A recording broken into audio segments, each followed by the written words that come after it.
Well, I'm not going to take very long because I'm sure that many of you, all of you, will know Professor Veena, who is, in my view, one of the most exciting and fascinating anthropologists writing today, as a tremendous ethnographer, as well as someone who is intimately familiar with some of the most suggestive kind of work, most famously, of course, Wittgenstein himself, whom she knows very intimately and has applied very, very provocatively and fertilely in her own work.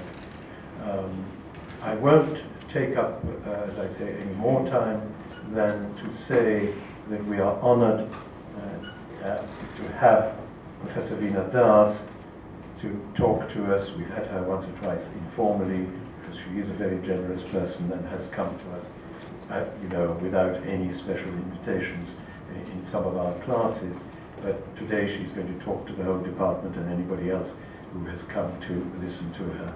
And you will find her both an extremely erudite person as well as a remarkable ethnographer. And so I will ask you to welcome Professor Veena.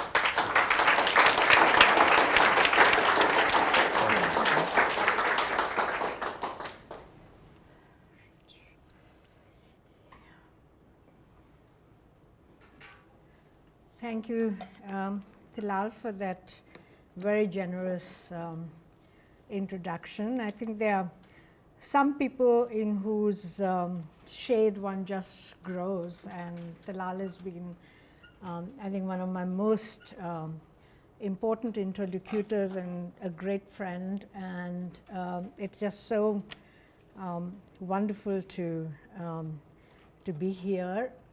After, I think, many years, I have given talks here earlier, and it's always been very stimulating, which is why I'm going to take a train back straight afterwards and make my notes right in the train, because I'm sure I'm going to hear some very important points. I should also say that those of you who know my work know that I don't have a very linear form of thinking, and the movements are very crab-like movements. So I never know why I get fixated on some problems sometime. But this is a text that I'm going to speak on, which I think is a very interesting text from Sanskrit aesthetics. And one part of writing that I've always done has related to the question of what kinds of things are made to count as knowledge. And I'm particularly interested in trying to see how do we actually find protocols of reading which can marshal the text, the kinds of text that I will take up today. Only one text, actually, or even a very small part of that text. And really, try to think them as part of our contemporaneity, not something which is in the past, not something that we, need to be faithful to, but something which is part of our contemporaneity and which we are able to receive or critique in ways that we do, as part of normal give and take of academic life. So I do have some things on PowerPoint just so that we have some points because some of the terms may be very unfamiliar. I have to tell you that it also took me about 7 years of reading it before I began to think that I could even talk about it to anyone. So it's a very difficult text, and a lot of people I know, including Sheldon Pollock, have been working on these texts. Sometimes there are one or two translations, but there are no serious commentaries on them, so that most of it I've relied is on the Sanskrit commentaries in the commentatorial traditions in the text itself. So just to introduce this, and I'll come to the problematic in a minute, but the text that I'm going to talk about is a 9th to 10th century text called Dhwani by Anandvardhan. And I'm going to, the commentary is, it's a commentary, but it's actually it's so brilliant that it's actually a recreation of the text by Abhinav Gupta, and it's called Lochan, because every commentary in Sanskrit had a title of its own. And the main issue, if I was like on a gunpoint and I had to say, say in one sentence what it is about, I would say that it's a question of how does desire reveal itself in what is dhwanitva, which is suggested or resonant meaning.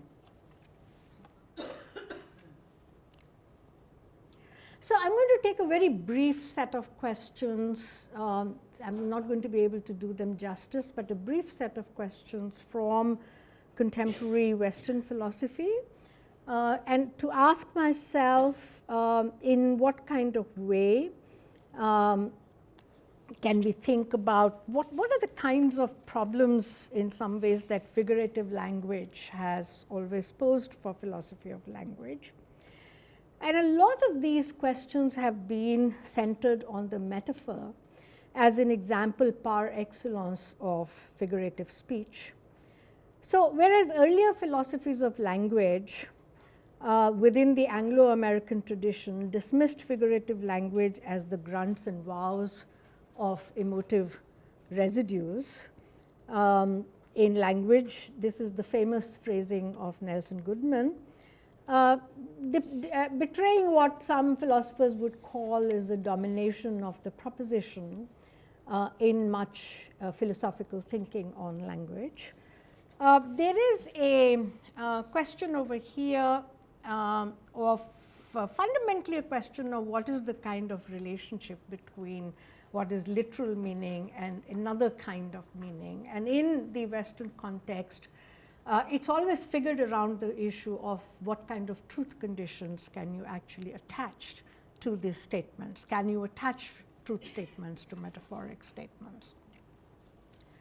So if we think about metaphor as an example of the problems caused by figurative language to theories of meaning, we can track certain important periods. So there is this earlier period still visible in people like Quine, who would say these are the emotive residues in a language.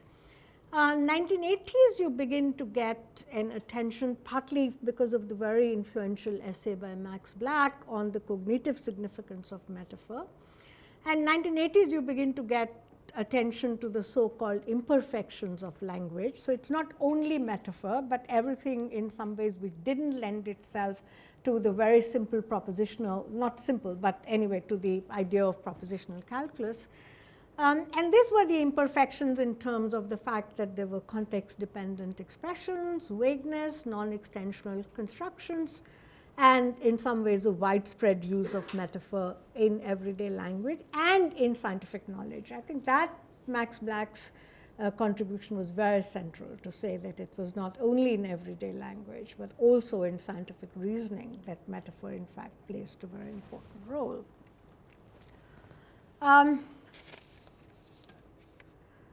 So in some ways, if we think about what the differences might be, I just summarize, or let me just dwell for a moment on the 90s, when we have a period of renewed criticism of the idea of the conflict between literal meaning and metaphoric interpretation. And this is when, for the first time, people began to argue that metaphoric meaning does not replace literal meaning. It's actually quite a big shift, because earlier the assumption was that metaphoric meaning, that there's such a conflict which we experience when we see metaphoric meaning, that essentially metaphoric meaning replaces literal meaning. So 90s is when we begin to get this idea that literal and non-literal meaning are simultaneously present, or that they run parallel to each other. Second, that we choose the best meaning and not the only one possible. We'll see that this is actually a very important thing within Sanskrit aesthetics too. The third, that the formulation of metaphor as deviant makes the literal the normative and thus a move that must be rejected. Fourth, that we have to entertain the idea that there might be nothing irregular or deviant in language for metaphor to appear. One of the most interesting examples I found was in Joseph Stern's recent discussions about the place of metaphor. And he picks up just as an example, take the sun metaphor in different places in Shakespeare. To argue that Juliet is the sun, for instance, the use of the word sun is not independent of the literal meaning in the way in which two meanings of bank might be independent from each other. In other words, we know that the bank of the river and the bank where you get money are actually very different. But where we say sun is a metaphor, we can't say that that metaphoric meaning arises because we can get rid of literal meaning. It's actually still dependent upon literal meaning. Yet, like the shifters in language, sun could indicate variously unrivaled brilliance, boring regularity of rising and setting, the pathos of the setting sun or the potential of burning something.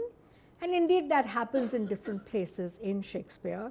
I won't give all the examples, but clearly if the, it is the east and Juliet is the sun, or arise fair sun and kill the envious moon, or thy sun sets weeping in the lowly west, are all in some ways very different meanings of the sun, but they are dependent on the actual literal meaning or the explicit meaning of sun. So the variability of these retains in some ways its connections with the literal meaning, but the parallels between something like indexicals and metaphor are actually not complete. In the case of, say, singular demonstratives or indexicals, the context is relatively well defined.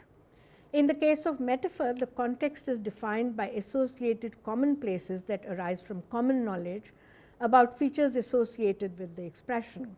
They need not be true or believed to be true. However, even a deeper engagement with the indexical shows that beyond their function as signifying the necessity of context for truth conditions to be determined, there are darker sides of meaning, such as the first person, which is the darkest reflection on the issue in E. Anscombe in her famous 1952 article. In other words, I'm trying to say that while most of the linguists, and most particularly people like Michael Silverstein, who did so much to bring indexicals so centrally to our understanding of metapragmatics, nevertheless don't quite see the fact that you can have very dark meanings associated with the pronouns. And Anscombe's 52 article, which doesn't get taken up very much in the literature, but is in fact a very interesting article where she says that when we use something like I, because my relationship to the I is not something in the same way as I can say that one's relationship to she or he might be, in fact, she says it's not a pronoun at all. It in fact has very, very dark possibilities, precisely because if I were to say that I mistakenly mislaid myself, it's not something which would be taken as just matter of course, right? So the point I want to make here is that there is a very, last point I want to make is a very remarkable intervention by Davidson, who compares metaphor to jokes, dreams, bumps on the head, and says that just as a joke causes us to laugh, we don't look for a joke meaning, so he argues we should not look for metaphoric meaning. Rather, the ordinariness of metaphors relies in shifting from the meaning of words to the meaning of sentences. Now, we know that Davidson has staked everything to say that meaning actually resides at the level of sentences. It doesn't reside at the level of words. And so for him, what causes metaphoric effect of making us see likeness depends on the ordinary meaning of these words, and from there to the ordinary meaning of the sentences. So while many of the critics of Davidson have faulted him for the obvious fact that his theory fails to take into account the syntax of the sentence, that is, it's not purely words they say and their connection, that is Juliet and the sun, but also the syntax or the sequence. In other words, if one says Juliet is the sun, that's not the same statement as sun is Juliet. And I think they're right to an extent. But it does seem to me that the more fundamental or even a deeper criticism that one might have is that Davidson ties up the meaning of sentence with its truth conditions. So that in the end, it's a question for him really which doesn't depart that much from the manner in which questions of reference are taken up in the case of propositional logic. So in some ways, I think that we could say that let me just skip to the last point in this, that one might also point out that taking metaphor as the primary example of figurative language through which issues relating to meaning and context might be taken up ignores the important distinction between the way that certain figures of speech such as metaphor, metonymy, simile or synecdoche work, and the opposite kind of work that other tropes such as irony, hyperbole, understatement do in establishing the relation between literal meaning and figurative meaning. Now, in many ways, you can see that my discussion of this is very condensed, but what I want to point out is that two very fundamental points. One, Davidson's very remarkable intervention that we don't have to look for something like metaphoric meaning, that metaphors create their sense of being metaphoric just because they are pretty ordinary at the levels of sentences, which I think is quite a remarkable intervention. And the second point, which is what I will take up, which was very important, that earlier it was assumed that metaphoric meaning must displace literal meaning. And this change, namely that metaphoric meaning can and does coexist with literal meaning, is something which was very central to the Dhwani theorists, as we shall see in the unfolding of my argument. So for the Dhwani theorists, there is a trouble with metaphor, but it arises from very different sources. And I'll try to show why it doesn't arise from the fact that our idea of the world is put into jeopardy. It actually arises from the idea that coherence of text is put into jeopardy. And I'll come to why this was so important to them.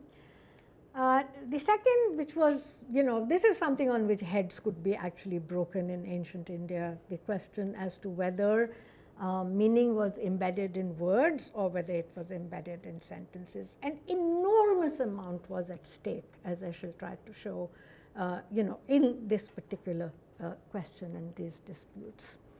The third point I'm going to show is that the aesthetic theory actually derives itself from the theory of ritual, which is there's a remarkable movement that happens where in around the 9th or 10th century, in which the ideas about how to conceptualize ritual, not just procedures for how to perform them, but how to think about ritual, which was a very, very sophisticated area of hermeneutic interpretation, going back to something like 4th century BC. 10th century, 9th, 10th century, it actually moves into aesthetic theory. And I think the consequences are that they themselves begin to talk about earlier aesthetic theory purely as the ancients. And it's a moment of great modernity in some ways for how this theory is seen.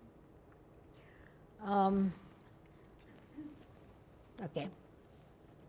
So the first thing is that for the Alankarikas, that is the people who thought about figurative language as basically giving beauty to art or giving beauty to poetry, were the ones who, who would look at such things as saying which kind of words are more beautiful to use, or in what way does the meaning of a word become something which is poetic versus literal. And the Dhwanikars, I'm going to call them just the Dhwanikars, which is these, primarily I'm talking of these two texts. They place the center of gravity not on the phonetic and the semantic elements. But really, they are saying that that for the ancients, they are saying poetic analysis for them consisted of isolation, classification, and exemplification of the ornamental elements within a poetic composition. And these people are saying that in fact that is not what is the soul of poetry, that you could do, and it had reached the point in which people were so engaged with the purely figurative aspects. You could get Sanskrit poems of the sort, like this famous guy Dandin, who was for some reason translated all over from Burma to Sri Lanka to in various languages, and had a great impact on vernaculars. He could write things which were, for example, just using a single syllable, like no, right? And that would have meanings you could actually do. Or he could write things by which you could read the verse this way, and you could read it this way, and you could read it this way, and you could read it this way, and would all have meaning. And the Dhwanikars were saying that, look, this is just sophistry. This is not, I mean, they don't say it because nobody ever critiques them in quite the same way. They say, they made some very, very important criticisms and then say, we're going to stop here because it's not good to critique the ancients, right? So, but it's clear that they marked themselves that as having started something completely new. So let's think of what this newness might be.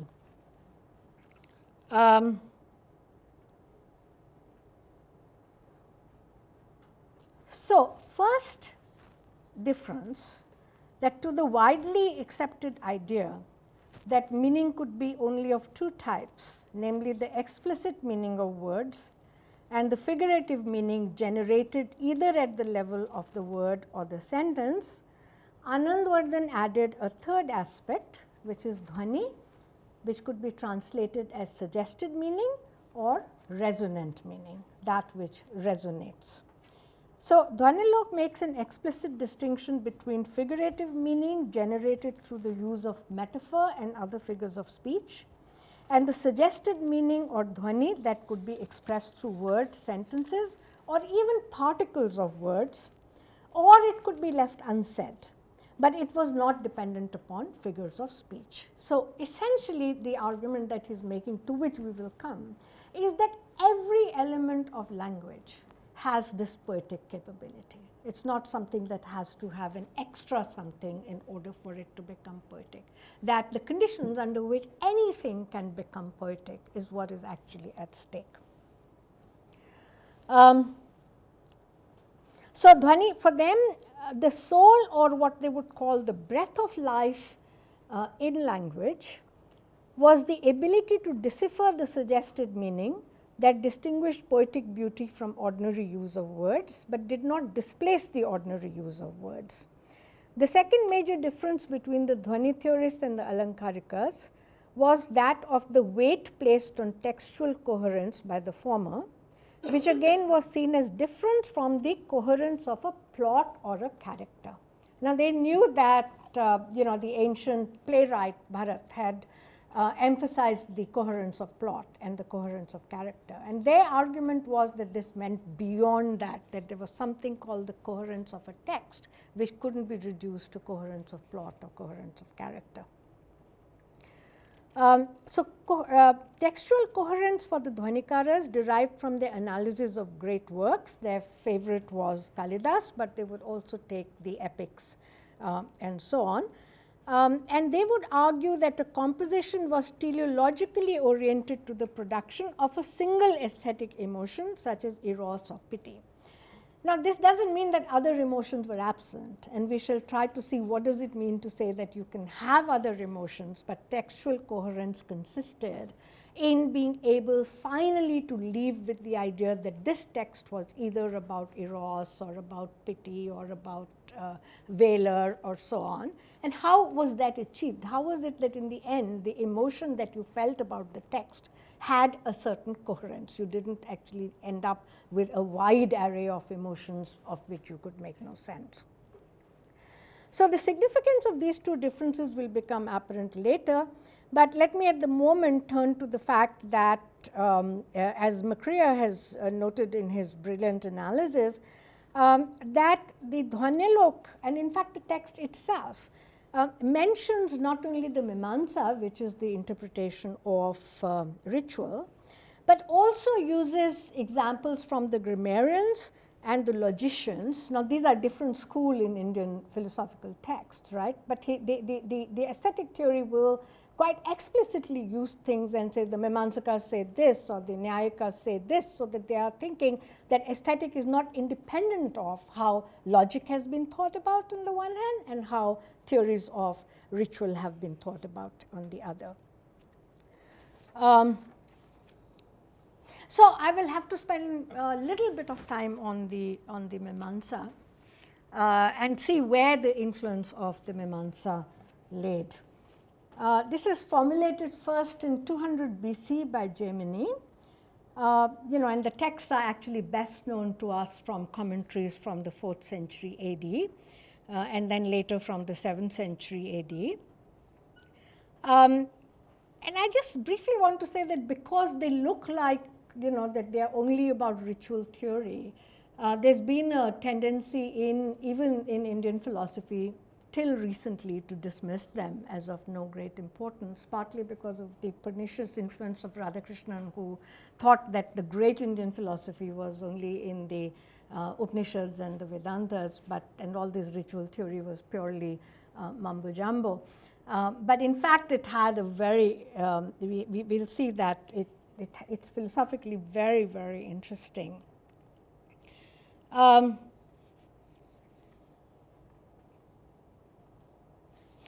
Okay, the big question for the Mimamsas was the fact that because of the fact that that in the Hindu theory of, or at that time in the Vedic theory of creation, the world is not something which is created by the gods. It's actually self-created. And the function of gods is purely to hold the sacred language, right? So the big question was that ritual often consists of injunctions, right? You need to do this or you need to follow that. And for them, the question was, how do we know, given that we know that there's no author of these injunctions, nobody has ever authored it, there's no God who's commanding this for us. How do we actually interpret this? And how do we know that these techniques actually, we have a correct interpretation of these techniques? So first and foremost, they thought that while simple words were considered to be universal, sentences were specific and particular. And the most important part over here was the fact that compound word sentences were particular and specific to a situation. They were not universal. And this feature of language, namely that each component in a sentence or in a compound word limited the meaning of other components, is what allowed Vedic injunctions to be followed in specific ways. Now, this is actually a very important point, which is really that they're saying it doesn't come from any external authority. It's purely the fact that within a sentence, and which is why the sentence is very important, you need to see how a particular component can restrict the meaning of other components. And it's in their interaction that you can arrive at a particular interpretation which you can consider to be functionally coherent and correct. So the first, the sentence is functionally coherent. It was known as ekvakyata, which means that a sentence can only lead to one injunction. You can't simultaneously be saying, Devdutt, bring me water, and Devdutt, don't bring me water, right? So that in way, how do you actually arrive at that particular understanding, given that we have no authorship and we have no one's intentionality, which is through which we can take recourse to it and say, we know because so-and-so meant this to be doing that, right? There is some debate as to whether the meanings of the particular words that make up a sentence was retained or whether it disappeared after the sentence was made. But I think that the most important thing to remember is that in any given sentence, the Mimamsakas argued that it is the element of becoming or being brought into being, which was actually known as bhava. This is in a sentence, it's the element of becoming or bhava that is important. So for every sentence, they would have to say, what is it that has been brought into being? So take the famous thing, Devdatta cooks rice. And they would say, in this particular sentence, what is being brought into existence is the cooking. And that everything else is already accomplished. That is, Devdatta is not being brought into existence.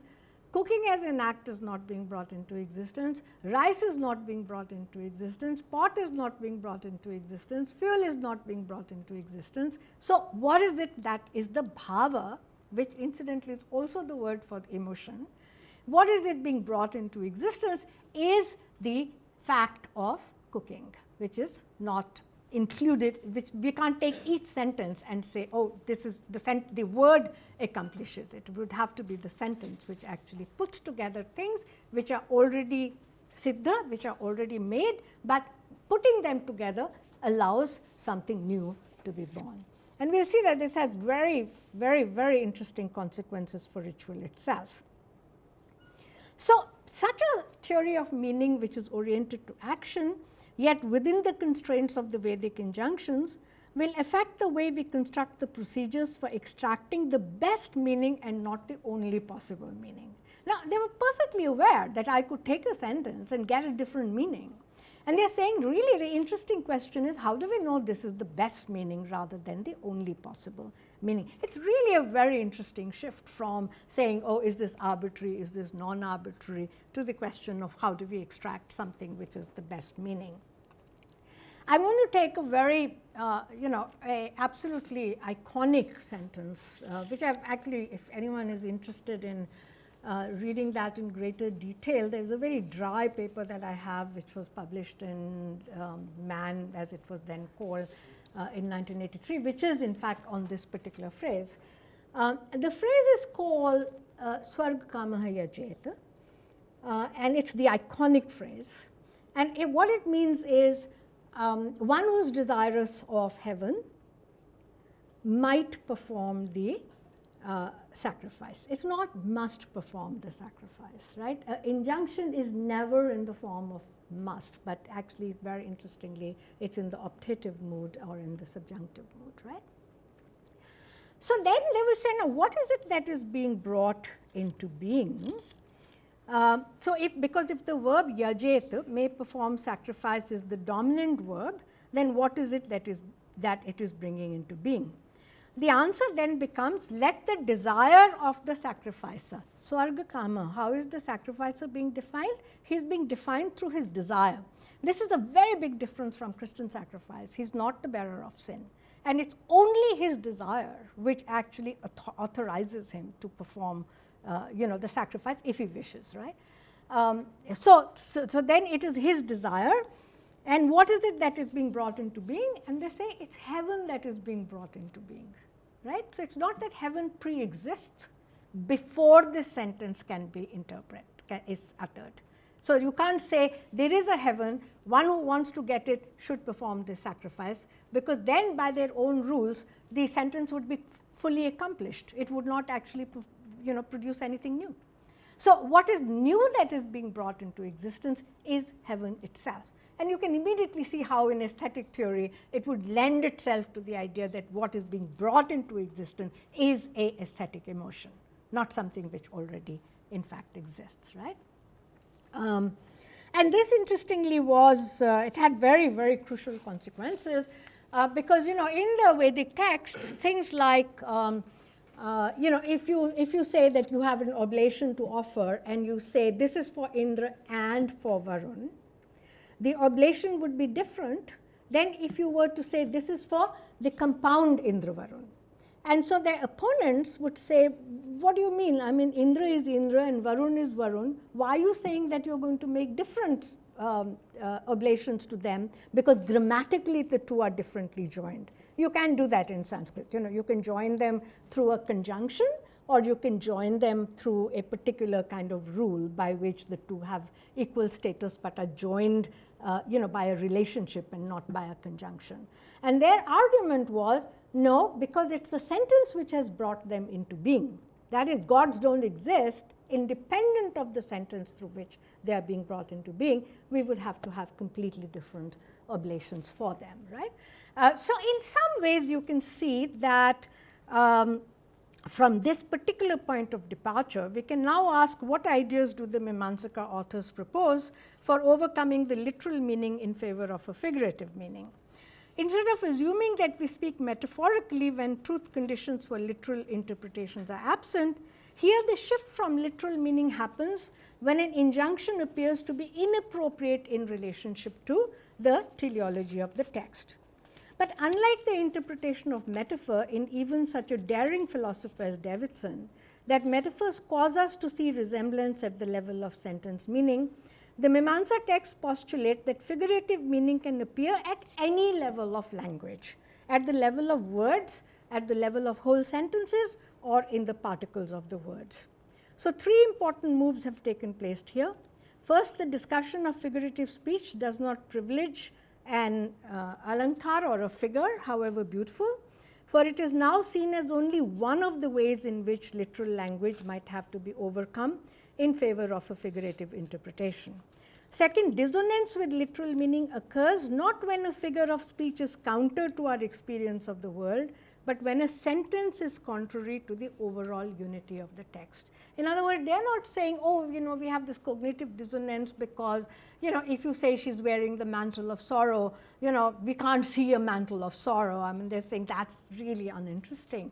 What they are saying is, what happens when a sentence looks absolutely ordinary? And I'll give you an example. Looks absolutely ordinary and yet creates really cognitive dissonance. It's a very, two very dry examples, but this is where grammar comes in very central ways. So one is purely, say, with whole grains, he sacrifices with whole grains. And they say, but since whole grains has been put into the accusative, and accusative means action is directed towards that, right? I go to you, it is directed towards you. But that cannot be teleologically, that cannot be the reason why the sacrifice is being performed. And therefore, they say this is figurative. It has to be understood in terms of a general thing that they have to perform this, but not in terms of a specific thing. The second example, which is a little less dry, so this is a period when Shiva, who's in the Rudra form at that time, is a god who is not particularly admired. He comes and disrupts the sacrifice, but they have to deal with him, right? And so, quite interestingly, when they say how Rudra is to be placated, the exact sentence is Pashuna Rudram Yajet, which means by means of the animal, instrumental case, Rudram, accusative case, Yajet, may he perform the sacrifice, right? Now, much later, generations of grammarians say, Panini gives this example to say how the accusative might be used, and generations of grammarians say he got it wrong, because if you are going to offer something, you need to use the dative. But Panini was no fool. I mean, here what happens is that by the use of the accusative, they manage to insult the god, right? Here, you take this kind of, you insult the god because you've used not the dative which would be used to honor, despite the absolute, there is in Panini a particular rule which says that for yaja you must always use the dative. And by not using the dative, they actually manage to insult. For them, that's the kind of example in which the teleology of the text will tell you that the sentence is correct, despite the fact that it violates a particular grammatical rule. So I've demonstrated two things. One, that purely at the level of a particle, a cognitive dissonance can arise, right? Because I use the accusative and not the dative. Or because in both cases, the examples are of accusative or of the instrumental, right? That this dissonance can arise. So then the main debate around explicit meaning centers around the question, what is the difference between the meaning that resides in words and that which resides in sentences, which comes to the next question. So what happens to the meaning of words when they knit into sentences? And here again, I think they take the help of logicians, and they say, so there is a particular mode of argumentation in Indian logic, which is known as the Ghatanyaya, the logic of the pot, and the logic of the clay and the pot. And they say, well, it's not that the word sentence or the word meaning completely disappears, but what they say is, think about a potter when he's, when you are kneading the clay and you are playing with it and you're doing things to it, what you have is a feeling of clayness. You make that clay into a pot. It's not that the clay has disappeared, but the feeling of potness arises, right? And so they say it's not that the word meaning actually disappears, but the feeling is that of a full sentence. You now don't think of each word separately, but you think about the whole sentence as actually carrying that particular kind of meaning. So they say that in order for this to happen, there are three features of the word that allow sentences to be made. First is the desire of words for other words. Now, this is very interesting. They're not saying it's we who put the words together. They're saying words are very lonely without each other. And so, they really need other words to, they crave the company of other words. And then second, the capability of a word to be combined with another. Not all words can be combined with each other. And third, which is very lovely, is the fact that they have to have a proximity. So they're saying you can't say, today I said bring, and 1 year later I said water, and you expect that the person would be able to understand that I wanted him to bring water. There's somewhere you can't say, I today love 3 days later, you 1 year later, and expect the person to understand that you love her, right? But these things reside for them in the character of words, not in the character of people, so that words have that particular, way of being in the world. I think there's a huge lot of discussion about ontology, but in fact, this is an ontological question for them. This is not a question which one would say is a question of epistemology only, how do we know it, but it's the being of words which is at stake. Okay. So there is a second level of meaning, which is pratyaman, and that is and that is something which arises again at the level of sentence, but is dependent on the overcoming or impossibility of the first meaning. That's a little like the way we think about metaphor often, that a metaphor means we displace the literal meaning and then we can arrive at the metaphoric meaning. They're saying that's very specific to one particular thing which is called pratyaman. And I'll give you the example of that. That is pratyaman, and then you will see later that there is a third level of meaning which is absolutely central for them, which is vyangyartha, which is the suggested meaning. But let's stay with pratyaman for a moment. And they say that this pratyaman, the idea of it, pratyaman, arises through similarity of contiguity, and the pratyaman, which is the interpreted meaning, is the body of the word's end of meanings. So they're not saying meaning is the soul, word is the body, but that this interpretation is what is the body of both the words and the meanings. So they're not saying like here a word, there a meaning, as Wittgenstein would say is the problem. They're saying that there is a body which both words and meanings have, but the soul of language is vyangyartha, which means that in the first case, pratyaman is that which cannot bear the literal meaning, right? So that's where, and I'll give you an example, which is like metaphor, to say it asks for the literal meaning to be discarded. But vyangyartha, which is the suggested and resonant meaning, is something which depends upon the ordinary meaning continuing to stay. It's not like a ladder that I've taken and now I can throw it away. It depends on the fact that both ordinary meaning and suggested or resonant meaning must stay together. I mean, I personally think it's actually really quite a fantastic argument, and it makes me think of Wittgenstein's argument that, you know, that the physiognomy of the word means that when I say the word feed, other meanings such as saying that I feed the child, I feed the meter, I feed your pride, are already there in the, or are already shadowed in the notion of feed. And that's what he says gives life to language, that the physiognomy of the words involve other potential. The Vyangyart, the suggested or resonant meaning, is not just in one place, and that's why they're saying you can't say is it in the word, is it in the sentence, it is in the grammatical particle, because it can be in anywhere. And they actually compare it to the charm of a woman, and they say there are women whose, if you were to disaggregate their features, you know, you'd say there's nothing in, you know, nothing beautiful in her, but the charm is such that the woman seems to be most beautiful. Now, two examples that I want to give you, first of Pratyaman and second of the Vyangyat, and they're very interesting. This is, again, I don't have time to dwell into this into great detail, but what's so fascinating is if you read all the works on translation by, let's say, Badiou when he's talking about translation, or even Jacobson when he's talking about translation as transposition, it always assumes this separation.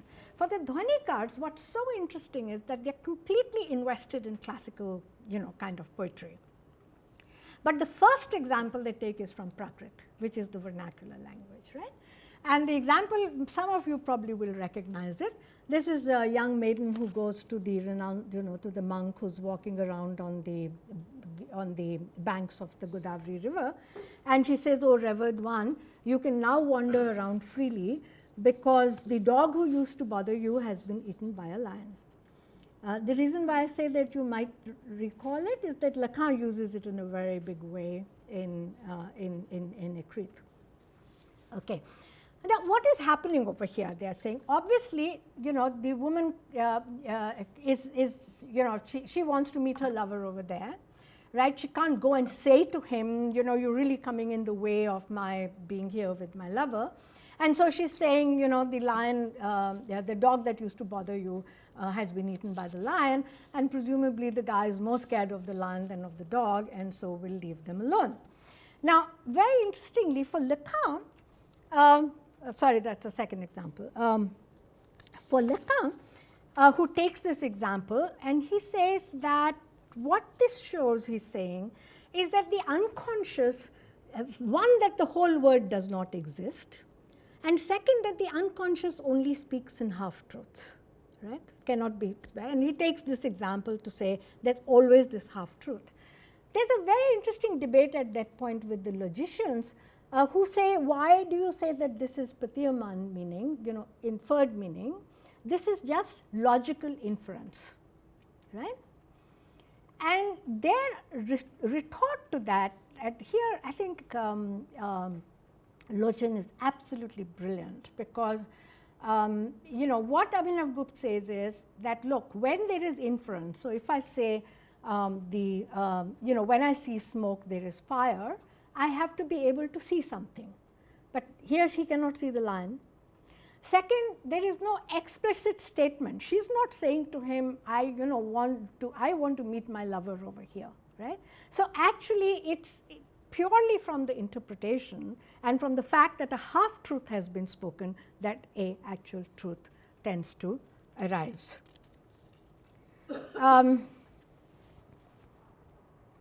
Okay. Let me just take the next meaning. Sorry.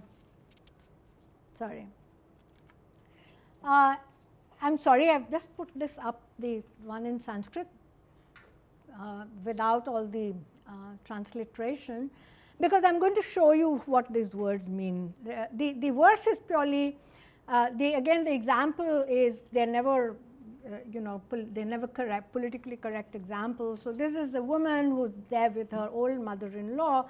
Her husband is away, and a traveler they've invited him to come, and he can rest the night over there. But she can see that he would really like to come to her at night, right? But she can't say anything because her mother-in-law is here.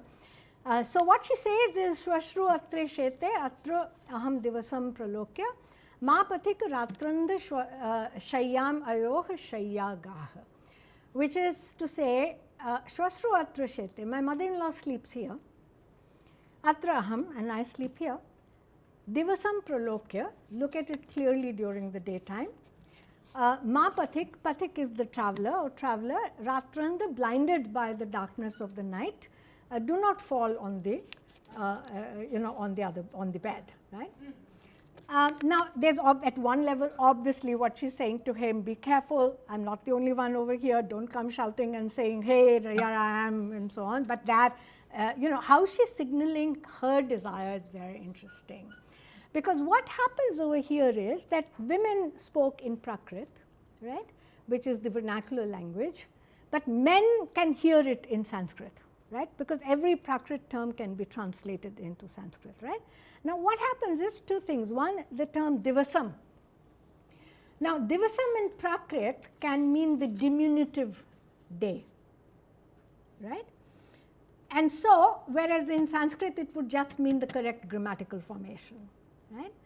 So, by putting that through the Prakrit, she is managing to convey this wretched day, right. It becomes diminutive, not the grand day, but this diminutive, day. And he says that she is managing to convey to him that she cannot wait for night to come, that this is indeed an absolutely wretched day, right. So, the diminutive in some ways, because in the masculine it becomes diminutive, in Prakrit it is neutral, that becomes this. And second, her uses that of the use of the double, the dual, rather than the single, by which she manages to convey the fact that he needs to be very careful of the fact that her mother-in-law is over here. Now, here what is happening in some ways is the fact that in each case, he's saying poetic meaning actually arises by a grammatical particle on the one hand, and it arises by the fact that both of them can actually inhabit two languages simultaneously. He can hear what the Prakrit neutral is, and she can speak correctly in Sanskrit. So, he can hear it as a correct Sanskrit term, and he can hear it as a Prakrit term by which the day has been made into something diminutive. Last 2 points and I will stop. So, one is the question of production of aesthetic emotion, which is really, the point I said, in the end, is it that you just produce one emotion? Yes, you do just produce one emotion, but he's saying that the risk that the poet takes is always about the fact that he has to play with other emotions in order for a final, the singularity of the emotion that he wants to hold comes up. It's like Indian music. If you ever hear Indian music, the musician is playing one rag, but he'll always flirt with the other ragas. And a really good musician can make you feel as if you've gone into this other rag, but bring you back just from the brink of disaster, back into the actual proper raga. So similarly, I mean, the very famous examples that the texts take is, in the this one, which is a lament, which is that in the case of a lament like in the Mahabharata, when the women are seeing the dead bodies lying there, this is a very famous lament which says, this is indeed the hand that used to lift my garment, which crushed my mound like breasts, which brushed my navel, my thigh, my leg. And so a previous self is evoked, allowing intensification of grief, but also intensification of the erotic suggestions which happen over here. The last example that I want to take, which is a huge, like 3 section in the text, is how does newness arise? They're saying, okay, this is poetry. How can poetic emotions be generated from the ordinary, so to say? How can the fact that the poet is so bound by tradition, how can he actually generate something new? And this example that I take, which is not their example, so I'm very proud of it, it's my example. It's from Bhavbhuti, who's a 12th century person who again rewrites the Rama story. And this is one thing in which, in the text, Rama is supposed to go, Rama is the great virtuous king, as you probably know, and he has to go and kill the Shudra, which is always seen, he's done his kingly duty by going and killing the Shudra. But in Bhavbhuti, and this is Sheldon Pollock's translation, where he says, "Oh, my right hand, bring down this sword upon the Shudra monk, and bring the dead son of the Brahmin back to life. You are a limb of Rama who had it in him to drive his beloved Sita into exile. Why start with pity now? There, you have done a deed worthy of Rama," right? And there are two things over here. One, this O seems very neutral, "Oh, my right hand," but actually in the text what it is re re dakshina hasta, and re, the text would say, is the way in which a grammatical particle, a particular form of address, can be used to show contempt. And so Rama is, while he is doing his kingly duty, is showing complete contempt for himself, which is then intensified by the fact that dakshina. So they say, why is he using dakshina? It's redundant. And in poetry, you should never use something which is redundant. Why didn't you just say hand? Well, dakshina is both right hand, but also an accomplished hand. And what is it that he is accomplished in? Comes up, he's accomplished in the fact that he had driven Sita into exile, so he's accomplished in cruelty, which is what makes sense in the end when he says, "You have done a deed worthy of Rama," at which point his own name becomes absolutely unbearable to him, right? So they're saying that in fact the rise of poetic emotion within tradition must also play with risks, as I said earlier, of playing with various whatever. Second, that it must take absolutely the ordinary and make the ordinary resonant. Great poetry is not that which uses primarily, recognizable figures of speech, etc. It uses absolutely the ordinary and makes that completely resonant. And third, that the newness which arises might arise by a simple mechanism of putting a small grammatical particle somewhere, rather than, our idea of criticism is always, we are standing in the court of justice and, giving very indignant notions. But their notion of criticism is, how can you make the text grow to actually realize the potential which was there, but which had been suppressed in the earlier masters. So I'm sorry I don't have a very smart conclusion, and that's the story of my life that, with it. And if any of you have suggestions on that, I would really welcome it. But, this is where I am at the moment. And so I think it's the right thing to just stop there. Thank you.